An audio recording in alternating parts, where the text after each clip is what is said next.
My husband, in a calculated betrayal, mortgaged our home to secure a condo for his secret affair. A single careless text message unraveled his web of deceit, leading to his inevitable reckoning. "What do you mean the bank is reaching out regarding a loan I never authorized?" I demanded, my fingers tightening around my phone as I strode through the kitchen, each step fueled by a simmering intensity. "Surely this cannot be right. Mrs. Reynolds, I assure you this is not an error," the bank representative responded, his tone steady and unwavering. "Your name graces the documents for the home equity line of credit. The funds were released 3 weeks prior. What is the price?" My voice fell to a hushed murmur. "The sum borrowed stands at $400,000, secured by your property located at Maple Street." The room shifted imperceptibly, as if the very air held its breath. The Victorian craftsman we had painstakingly restored over 5 years held a value nearly double what it was now worth. Yet, the thought that someone had manipulated it behind my back twisted my insides with a chilling dread. I must lay my eyes on those documents. I have succeeded in my pursuit. I never agreed to any of this. Naturally, if you suspect any deceit, it is imperative that you visit the branch without delay. I am Lauren Ryder, 38 years old, an interior designer with a passion for breathing new life into historic homes in a small city in the Pacific Northwest. Heritage revival has forged a formidable reputation over the past decade.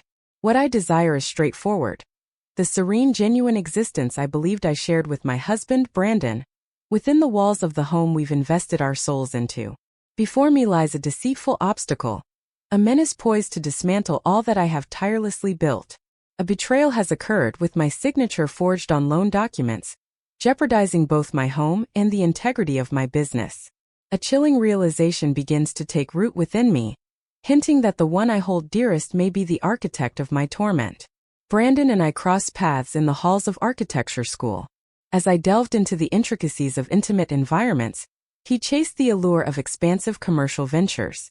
We were a flawless match, each reflecting the other's essence in a dance of unspoken understanding. My keen awareness of historical intricacies harmonizing with his contemporary perspective. When we stumbled upon the crumbling Victorian 5 years ago, we made a pact that it would be our eternal endeavor. A sanctuary where we can forge our futures and, in time, nurture the next generation. Once the call concluded, I approached our shared desktop, driven by a calculated need to uncover any financial documents Brandon may have hidden within its depths. The screen flickered to life, revealing his email, abandoned and vulnerable. It was an act he would never dare to commit. A glimpse of a message drew my attention. From Sierra Lane. Subject: finalization of documents. The condo closing is set for Friday. I can hardly contain my anticipation for the expression that will unfold. The glimpse concluded at that moment. I clicked to reveal its contents, but the message had already slipped away, marked as read and hidden in a folder I could not find. What was the essence of Sierra Lane? What closing of the condo? Just as I was about to delve deeper, the sound of Brandon's key turning in the front door pierced the silence. I swiftly shut the laptop, pivoting to confront my husband of 8 years, analyzing the nuances of his face as he stepped into the room. His smile appeared sincere, his kiss on my cheek instinctive as he placed his briefcase down. "Hey love, how did your day unfold?" he inquired as he unfastened his tie with a deliberate calmness. "Intriguing," I responded with measured intent. "The bank has reached out. A matter involving a loan." In an instant, a shadow of something unspoken crossed his face. A fleeting glimpse of fear swiftly concealed beneath a veil of uncertainty. In that moment, an icy realization washed over me, revealing that the situation was far more dire than any mere error could convey. Brandon and I crafted our existence with precision, akin to arranging a space where every element harmonizes flawlessly. Our paths intertwined in graduate school, where we forged a connection over late-night design sessions fueled by coffee and a mutual reverence for the genius of Frank Lloyd Wright. When we united in marriage at 29, we crafted a vision for the next 5 years. Build our legacies, revive a cherished abode, and embrace the journey of family by the age of 35. Their paths ascended with relentless determination. My interior design business flourished through whispers of admiration from the homeowners of Portland's historic district, while Brandon's commercial architecture firm secured ever more illustrious projects. The search for our ideal fixer-upper stretched on, each moment steeped in anticipation. Yet, upon stumbling upon the forsaken Victorian from the 1890s, a profound certainty washed over us. It was destined to be ours. We combined our resources for the down payment, bound by a pact. I would take charge of the interior restoration. Brandon would oversee the transformation of the structure and its exterior, meticulously crafting each detail with precision. Weekends vanished into the meticulous labor of stripping woodwork, refinishing floors, and rewiring the remnants of ancient electrical systems. Every reclaimed fragment symbolized the promise of what we could become together.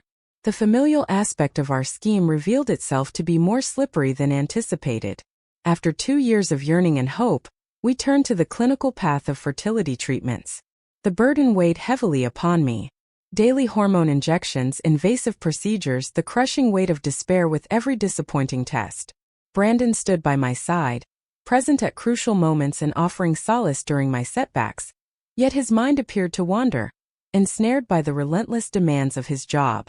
During a month filled with relentless activity, he revealed that Reynolds Architectural had an opportunity to seize the Westbrook development. It would elevate our presence in the region. I stood by his dreams, tirelessly managing the home front as he chased his ambitions into the night. The chase for our aspirations demanded a heavy toll, and I was convinced we were united in this endeavor. In retrospect, I recognized the signals I deliberately overlooked. The mysterious weekend excursions that left his boots untouched by the earth. The unexpected barrier of a password on his phone. Statements of betrayal he demanded to oversee himself. The waning of physical closeness, a consequence of relentless pressure, and the cruel passage of time. I've always been the one grounded in reason, Brandon would often say when others probed into my financial choices. Allow me to take care of this aspect. And I place my trust in him utterly. In the wake of the pandemic's relentless grip, my design studio crumbled under the weight of cancellations. Yet, Brandon stepped in unflinching, covering our mortgage for 3 months, dismissing my worries about repayment with a calm assurance that felt both comforting and profound. What belongs to me is now yours, he had declared. Even in the face of these reassurances, an undercurrent of change began to stir. He started to scrutinize my business expenses, insinuating that my studio renovation was excessive. He suggested we postpone our anticipated kitchen remodel, pointing to the unpredictable nature of the market. As my sister Nicole confronted the betrayal of her husband's infidelity, Brandon's unexpected defense of the unfaithful man felt chillingly misplaced. Human beings are intricate, he contended in a heated exchange. Only those bound by the vows truly understand the intricate dance of emotions and decisions that unfold within a marriage. The remark hung in the air, heavy with unspoken tension, yet I brushed it aside, attributing it to a clash of perspectives rather than a glimpse into the soul. As my business surged back to life with an intensity that left no room for doubt, Brandon's expression was a complex tapestry of pride intertwined with an undercurrent of bitterness, a silent acknowledgement of my triumph that cut deeper than words could convey.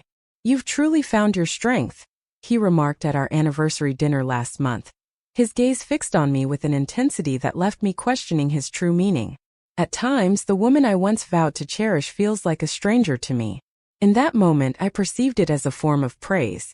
Now, reflecting on the unsettling void in his gaze, I can't help but question if it was, in fact, an unspoken admission. "I have no idea what they're talking about," Brandon said, his gaze unwavering as he poured himself a whiskey, the tension thickening in the air. "It seems to be a simple oversight. I will reach out to them tomorrow." I observed him intently, my resolve hardening with each passing moment. During the court proceedings, I had once come to understand that those who deceive tend to offer an abundance of unnecessary detail. Brandon offered a measured dose of concern, a subtle acknowledgement that left much unsaid. He was either a victim of circumstance or a master of deception. They spoke of a signature, and I pursued it relentlessly. "My mark." "That's inconceivable," he scowled, placing his glass on the table with deliberate precision. "Do you recall the moment we decided to refinance last year? Is it possible that it connects to that?" The refinancing had been above board. Reduced interest rate, no withdrawal of funds. I had personally inscribed my name on those documents at the bank. This felt like an entirely new experience. They clearly stated that it was a newly opened HELOC from 3 weeks prior. Brandon's phone emitted a sharp chime, cutting through the silence. He cast a fleeting look at it, then decisively flipped it face down on the counter, as if to shield himself from its haunting presence. Indeed, it is a grave error. Let it go for now. Tomorrow we will bring clarity to this matter. That night, slumber slipped through my fingers like a shadow. Brandon's steady breaths next to me seemed like yet another betrayal. As the phone chimed once more in the stillness of midnight, he stirred from sleep, compelled to follow its call into the solitude of the bathroom. The thin beam of light beneath the door lingered for almost a quarter of an hour. As dawn broke, I stepped into the bank precisely when the doors swung open. Ms. Kemp, the loan officer, displayed a facade of genuine concern as she meticulously gathered the documents, her every movement calculated and precise. She laid out the application and approval paperwork before me, each page a calculated move in a game of fate. Clearly, the presence of both signatures is undeniable. The signature of my husband bore an unsettling authenticity. What I had was a calculated imitation, yet unmistakably crafted. Some cyclical sequences were flawed. The angle was unforgiving. "This is not my signature," I stated with unwavering resolve. These documents were never in my sight. Ms. Kemp's expression darkened with an unsettling intensity. "Mrs. Reynolds, I took it upon myself to handle this application. Your husband delivered the signed documents. He claimed your absence was due to obligations that demanded your attention. So you chose not to confirm? Reach out to me? Is there visual proof?" She responded with a chill in her voice, her heart heavy with the weight of unspoken truths. "He's been a customer for years. We reached out to the number on record to verify. Which figure shall we choose?" She examined the application with a steely resolve. The phone number was unfamiliar, a cold string of digits that held no connection to me. I demanded to know where the money had disappeared, my voice unwavering, even as turmoil churned within me. Ms. Kemp paused, a storm of thoughts swirling within her, weighing the gravity of her next move. "I cannot reveal that without. This is a betrayal that tarnishes my identity and threatens what is rightfully mine. Either you reveal the truth, or I will summon the authorities from this very seat." Her complexion faded momentarily, before she pivoted toward her screen with a steely resolve. After a series of deliberate clicks, she stated, "The funds were wire transferred to Northwest Escrow Services on April 12th. A transaction of trust, a pivotal moment in acquiring a piece of land." The revelation of the condo closing from the email struck with a chilling clarity. As I stepped out of the bank, my phone vibrated, revealing a message from an unfamiliar source. "Today I will be surveying the property. It's flawless. We appreciate your role in bringing this to fruition for us. J." An unmistakable communication intended for another. J for Jasmine, perhaps? I almost reached out to Brandon, the urge to confront him surging within me, but I held back, steeling my resolve. Facing him at this moment, armed with only fragments of the truth, would grant him the opportunity to weave his justifications, obscure the proof, and perhaps even shuffle the funds once more. Instead, I typed "New phone, who is this?" and lingered in the shadows. The reply arrived with chilling swiftness. "How amusing, Brandon. It is Jasmine. Are we still gathering at the condo at 2? I gazed at my phone, the last fragment falling into alignment. There was no room for error. There is no room for misinterpretation. As I meticulously crafted the vision of our perfect sanctuary, my husband was quietly plotting his departure. With another woman, exploiting our shared dreams to build their sanctuary of betrayal. My fingers lingered above the keyboard, quivering with a mix of anticipation and resolve. A part of me simmered, ready to unleash a tempest of fury, to channel years of built-up faith into a searing expression of fury and treachery. Yet the creator within me, the strategist, the one who envisions, understood the truth more profoundly. This demanded a calculated approach devoid of fervor. I required further insight before determining my subsequent action. In that moment, I silenced the distractions of the world, my hands gripping the wheel as I navigated the path to my sanctuary. Thoughts swirling with the weight of consequences and untapped potential. There was an undeniable truth. The existence I once believed in had come to an end. The unfolding events would hinge solely on the revelations that awaited me in the hours ahead. In the quiet of my studio, I meticulously combed through property records, seeking the latest transactions tied to Northwest Escrow. No trace of Brandon could be found, yet a pending sale to Sierra Lane stood out starkly. A 2-bedroom condo in the Pearl District, priced at $368,000, awaits its next chapter. Nearly the precise sum of the loan. I required evidence linking Brandon to this transaction. To face him with her doubts would only invite a cascade of false reassurances. I sought proof that would dismantle his barriers, rendering deceit powerless. As the clock struck noon, I stepped back into my domain, fully aware that Brandon was ensnared in a client meeting, oblivious to the storm brewing just beyond the door. Years of financial documents lay scattered across our shared desktop, a testament to the past that now felt heavy with unspoken truths. Surely a path must have been forged.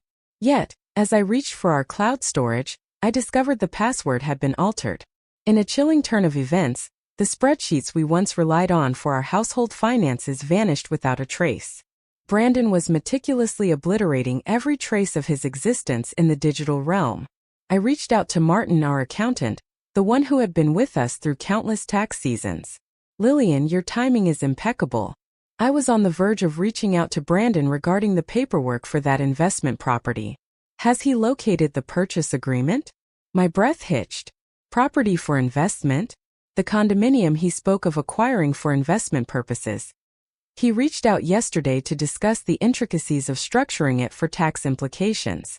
Claimed it was a partnership of sorts? Understood. Persevered. Could you refresh my memory on what he has shared with you so far? I seek to ensure our intentions are in harmony. Martin let out a low, chilling laugh. Not a great deal. It seems that the two of you acquired a condo as an investment, yet he insisted on maintaining a separation from your personal finances for reasons unknown. I cautioned you not to proceed. Filing jointly in marriage adds layers of complexity to the situation. He promised to provide more details once he arrived with the documents. Thank you, Martin. I will ensure he returns your call. Brandon was meticulously crafting a record of my participation, ensuring a facade of innocence. If confronted, he could assert that I was aware of the condo from the very beginning. Driven by an unyielding need for clarity, I made my way to the property address. The sleek, imposing high-rise loomed over us, a stark reminder of the cold, unyielding world outside, while our cherished Victorian stood resilient, a testament to warmth and history amidst the encroaching chill of modernity. I positioned myself across the street, eyes fixed on the entrance, grappling with the uncertainty of what I truly sought to witness. At exactly 2 p.m., a polished black Audi glided to a stop. Brandon emerged, his gaze lingering on his reflection in the glass door. A moment of calculated pause before crossing the threshold into the building. 20 minutes later she appeared. A striking figure with long dark hair, exuding an athletic grace and a polished demeanor, seemingly a decade my junior. She glided in with a poised assurance, a presence that commanded attention without the need for fanfare. A wave of nausea washed over me, though I had envisioned that facing the secret affair would illuminate the truth. Her mere presence deepened the shadows of my turmoil. She existed in a way that was undeniable. This was undeniable. The sharp ring of my phone cut through the silence. "Brandon." "Hey," I replied, striving to maintain an even tone. "How has your day unfolded?" "Remarkable indeed." The client meeting unfolded smoothly, a calculated exchange of ideas and intentions. His voice was a chilling embodiment of truth, devoid of any trace of falsehood. Tonight may find me delayed, however. The project deadline has been accelerated. A deception unveiled with chilling precision. How many project deadlines had truly crossed paths with her? Understood. I have design boards to complete regardless. That's my fierce warrior tirelessly striving. Love you deeply. Your nonchalant affection almost shattered me. How could he utter those words while standing in her domain? Upon my return home, I discovered an envelope from the bank, its contents revealing the weight of loan documents that would alter my path. They had arrived at our doorstep, a deliberate move by Brandon to seize control of the situation, rather than being sent through the digital ether. I had finally uncovered the tangible proof of the deceit. I reached out to the bank's fraud department, detailing how my signature had been ruthlessly forged. They launched an investigation without delay, halting the remaining loan funds, roughly $7,000 that had yet to be released. That evening, Brandon sent a message, revealing he would be toiling away at the office long into the night. I responded with a calm, "Okay," and then made my way to his office building, the weight of my intentions heavy in the air. Shadows cloaked the space, silence enveloping the deserted lot. The absence of his car hung in the air, a silent promise of reckoning yet to unfold. A flicker of hope I had clung to, a desperate yearning for a reason that transcended the surface, was extinguished at last. As he stepped through the door in the stillness of the night, I lay still, feigning slumber. He stepped into the shower before joining me in bed, methodically cleansing himself of the remnants of his earlier actions. As he took his place next to me, the sound of his phone chimed, signaling a message that could alter everything. He absorbed the words, a quiet, chilling amusement flickering within him as shadows enveloped the room. I remained still, calculating my next moves with a meticulous clarity that left no room for error. The inquiry into the bank would unfold slowly, each moment steeped in anticipation. I craved swift measures to safeguard my own well-being. At the break of dawn, I will seek the counsel of a divorce attorney, but not merely an attorney. I sought out an expert in the intricate web of financial deceit. The lawyer's office exuded a quiet intensity. No grandiose mahogany or leather chairs, only sleek lines and purposeful design. Attorney Wells was renowned for her sharp acumen in navigating the treacherous waters of divorce cases marked by financial deceit. "Regrettably, what you're recounting is far more prevalent than one might imagine," Diane remarked after I laid bare my circumstances. "Partners concealing their wealth, securing loans under false pretenses, and even usurping identities. What choices do I have?" I inquired. "Initially, we meticulously record every detail. The falsified signature provides us with an advantage. That is an act of betrayal. We must act swiftly to safeguard your assets and credit." She meticulously crafted a plan. "Initiate the legal separation without delay to safeguard against additional financial harm. Meticulously collect proof of the betrayal and deceit, and ready yourself for the impending divorce process." Yet her following words pierced my heart with a chilling clarity. "Be aware that if the bank's inquiry reveals the signature to be an unauthorized financial move, it's probable that criminal charges will follow. Your husband may find himself behind bars." The image of Brandon behind bars was meant to bring a sense of satisfaction, yet it only added to the surreal tapestry of emotions swirling within. The man who once grasped my hand during the heartache of failed fertility treatments, who dedicated weekends to restoring the crown molding in our home, could now be taken away, and I sought legal protection. "I don't truly desire his imprisonment," I confessed. "I seek to shield myself and escape this union while preserving my financial stability." "I comprehend. Yet, the betrayal extended far beyond your own experience. It was a confrontation with the institution. That aspect might be beyond your control." I departed with a stack of documents to finalize and directives to collect financial records. As I approached my car, the sharp buzz of my phone pierced the air, revealing an email notification from our shared credit card. "Your statement is prepared for your inspection." I tore it open without hesitation.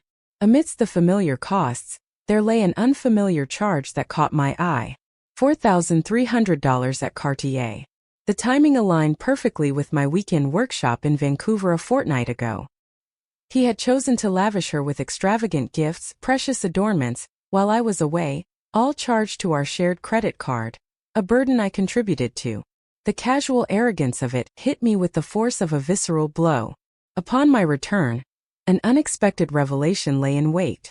Brandon had dispatched a message. What a twist! Secured a weekend retreat at the mountain cabin. Departing on Friday, it's time to find that lost connection once more. The mountain cabin, a familiar rental steeped in our past, had witnessed the birth of some of our most cherished moments. His unexpected urge to rekindle their bond felt utterly incongruous with the betrayal of his affair and the web of financial lies he had spun. Unless there is a reckoning, a moment where the past collides with the present, and the heart's ache transforms into a powerful force that cannot be ignored. He had an inkling that I held a secret within me. This might be a calculated move, a way to soothe my anger as he meticulously erases his missteps. I crafted a response that held no definitive stance. That resonates well. Allow me a moment to review my commitments. That evening, Brandon returned home bearing takeout from my beloved Thai restaurant, accompanied by a bouquet of delicate lilies.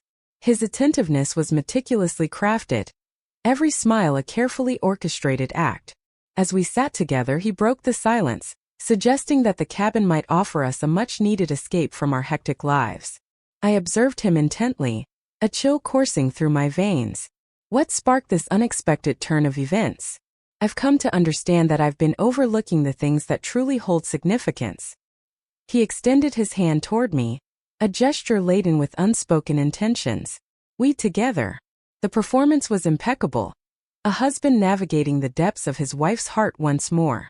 Had I not caught sight of him at the condo with Jasmine, had I not unearthed the loan and credit card charges, perhaps I could have still held on to my trust in him. While he scrubbed the dishes, a sudden vibration from his phone broke the silence on the counter. The notification preview flickered into view for a fleeting moment. Already feeling the void, as Friday seems like a distant dream, Brandon seized the phone with a swift motion, fingers dancing over the screen to craft a reply, then concealed it in the depths of his pocket. His demeanor remained unyielding, devoid of any hint of remorse. That night, rest eluded me. Brandon's unexpected focus, the retreat in the woods, the overwhelming proof. It all wove together in an intricate tapestry of purpose. Was the cabin trip a true expression of regret, or was there a darker motive lurking beneath the surface? As he lay oblivious in slumber, I quietly rose from the bed and reached for his phone, driven by a chilling resolve. It stood there, secured by a barrier, yet his laptop remained vulnerable, an open invitation to the storm brewing within. The revelations within his search history sent a shiver down my spine.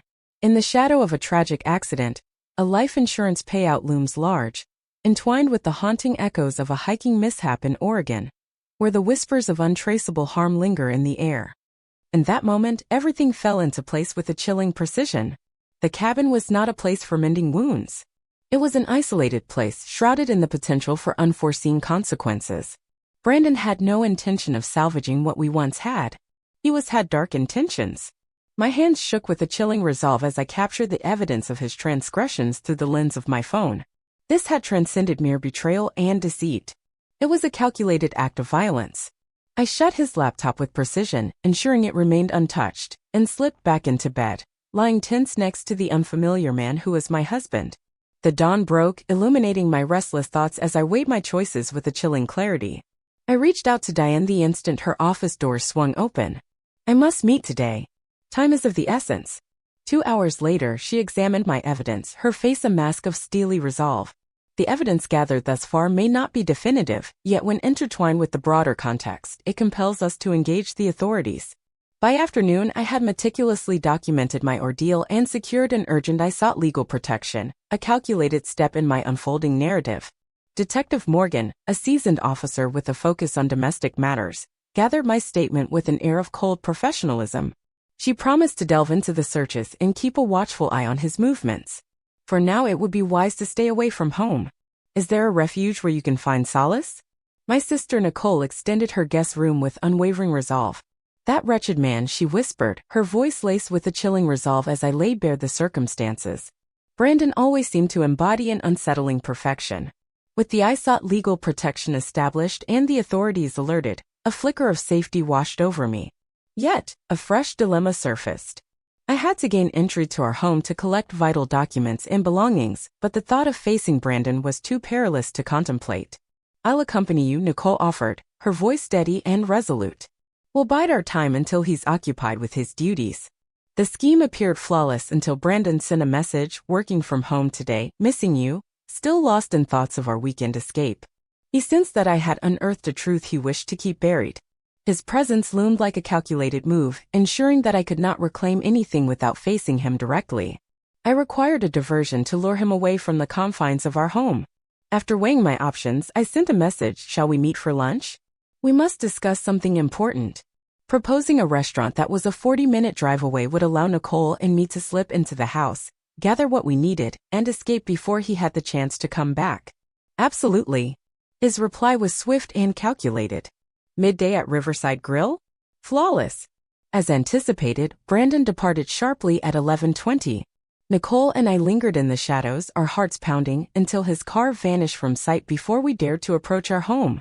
With a swift turn of the key, we slipped inside, our focus unwavering as we made our way directly to the crucial papers hidden within my office.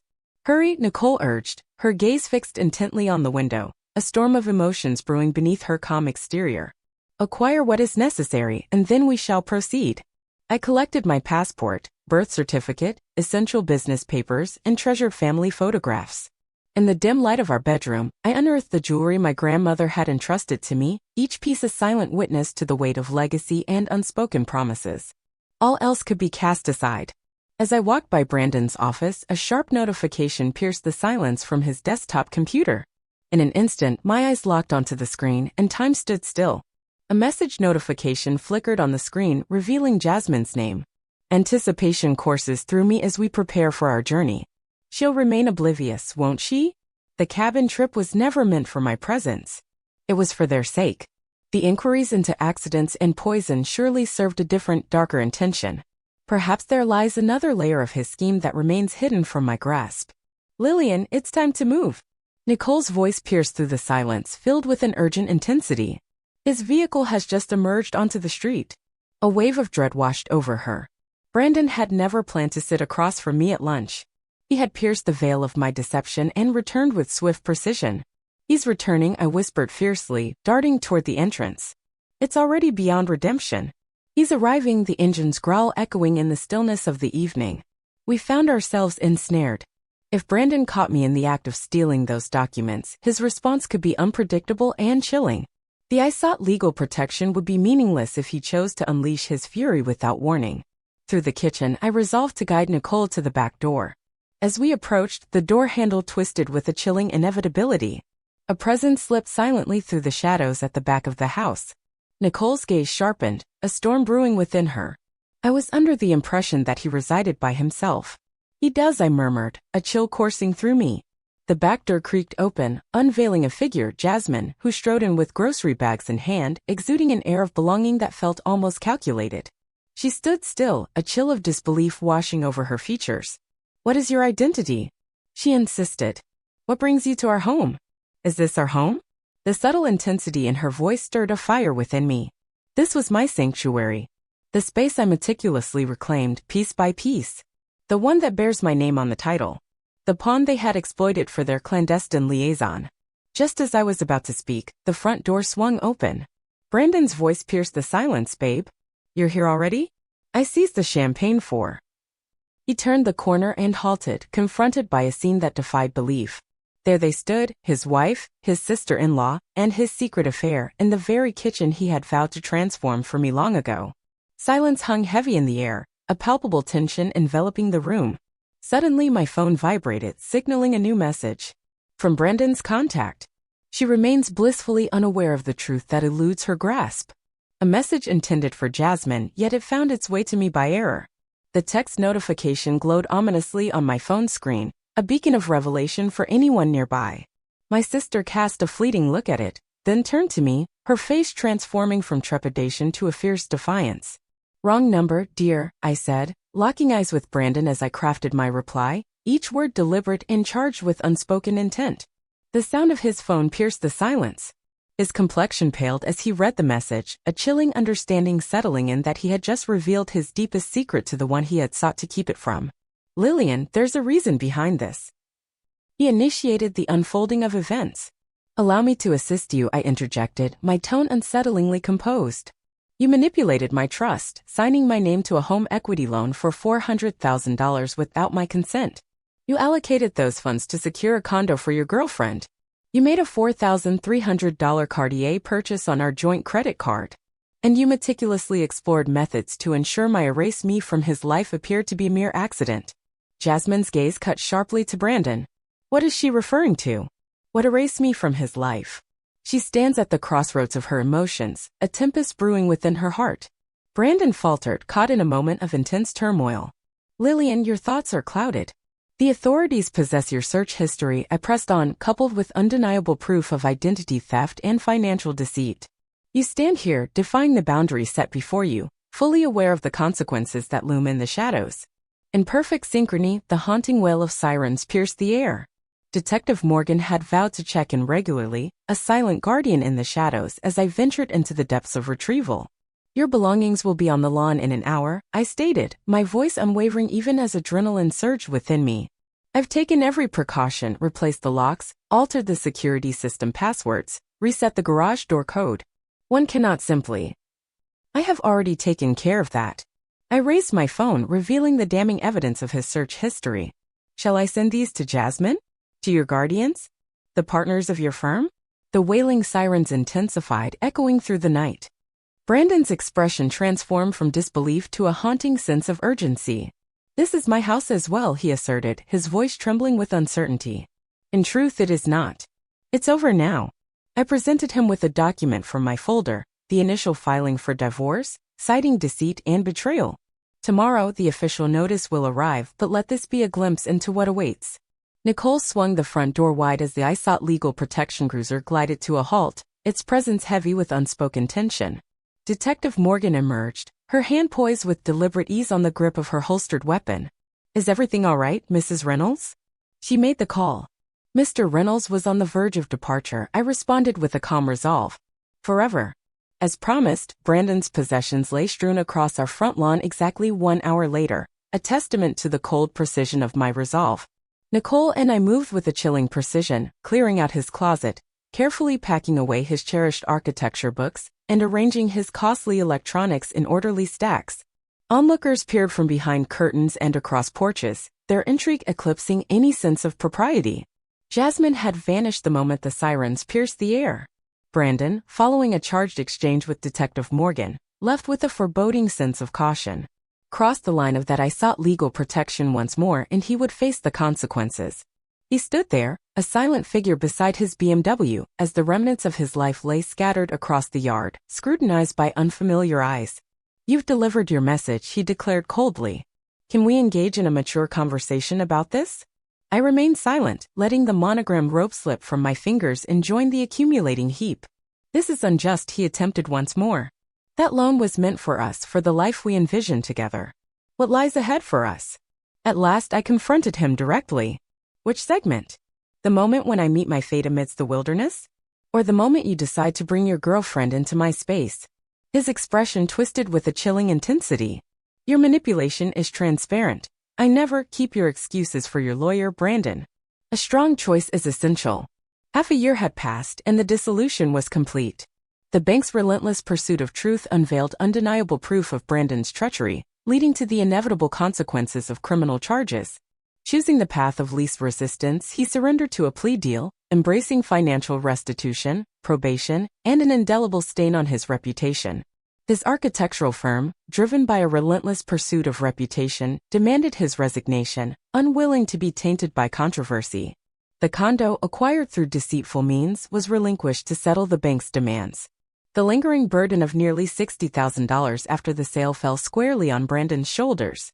The shattering of their union stripped him bare, leaving only the sleek contours of his BMW and the fabric clinging to his skin. I took ownership of the house, stripping away every trace of him and transforming it into a reflection of my own desires. My business flourished as clients, drawn by whispers of my journey, sought my skill in reshaping environments after the unforeseen upheavals of life. As I surveyed the carefully curated space of my living room, a chilling clarity washed over me. Brandon had unknowingly bestowed upon me a profound opportunity. In his quest to dismantle our creation, he unwittingly compelled me to forge a new existence, one crafted solely by my own will, fortified by the insights gained from enduring treachery and rising unscathed. And I would never again allow anyone to threaten the very core of what I have built. What I create next will rise from a foundation of unwavering strength, guided by sharp clarity and meticulous strategy. Ultimately, that is the essence of what exceptional designers achieve.